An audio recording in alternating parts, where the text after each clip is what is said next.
एकदा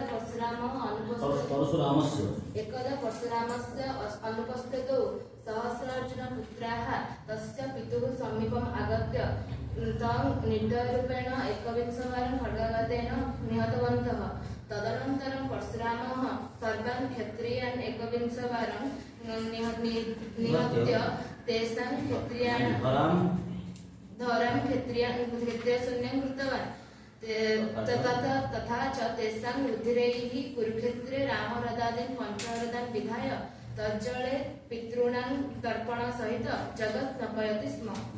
पुरा लङ्कायां रावणः नाम एकः दैत्यराजः आसीत्।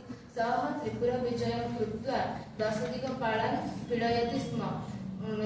अतः भगवान् रामावतारं कृत्वा युद्धे रावणं निहत्य दिक्पतीनां तुष्टिनिमित्तं दशमौलिं दिक्खु 10 दिक्पालेभ्यः उपहारस्वरूपं वितरति स्म। कंसवधात् अनन्तरं बलभद्रः वृन्दावने गोपीभिः सह विहरन् वारुणीं कृत्वा मतविह्वलः सन् जलक्रीडार्थं जमुनाम् आहूतवान्। परन्तु जमुना नागता। अतः हलधरः पृष्टः सन् हलाग्रेण तान् शतधा कर्तुम् ऐच्छत्। तदा भयेन पीडिता। जमुनायाः संस्पर्शेन हलधरस्य वसनं मेघवर्णसदृशं नीलवर्णं सञ्जातम्। भगवान् बुद्धः करुणायाः अवतारः आसीत्। सः सर्वेभ्यः अहिंसायाः उपदेशं प्रदत्तवान्। यतः सः दयालु आसीत् अतः वस्तुगतविषयकं वेदवाक्यसमूहं सः निन्दित।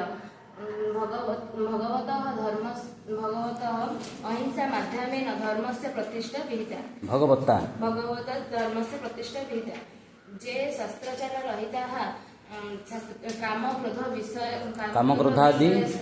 कामक्रोधादि विषय परायणाः ते म्लेच्छाः इति परिगण्यन्ते। धूमकेतुः भवति अमङ्गलसूचकः ग्रहविशेषः। तस्य उदयः संसारस्य विनाशाय भवति।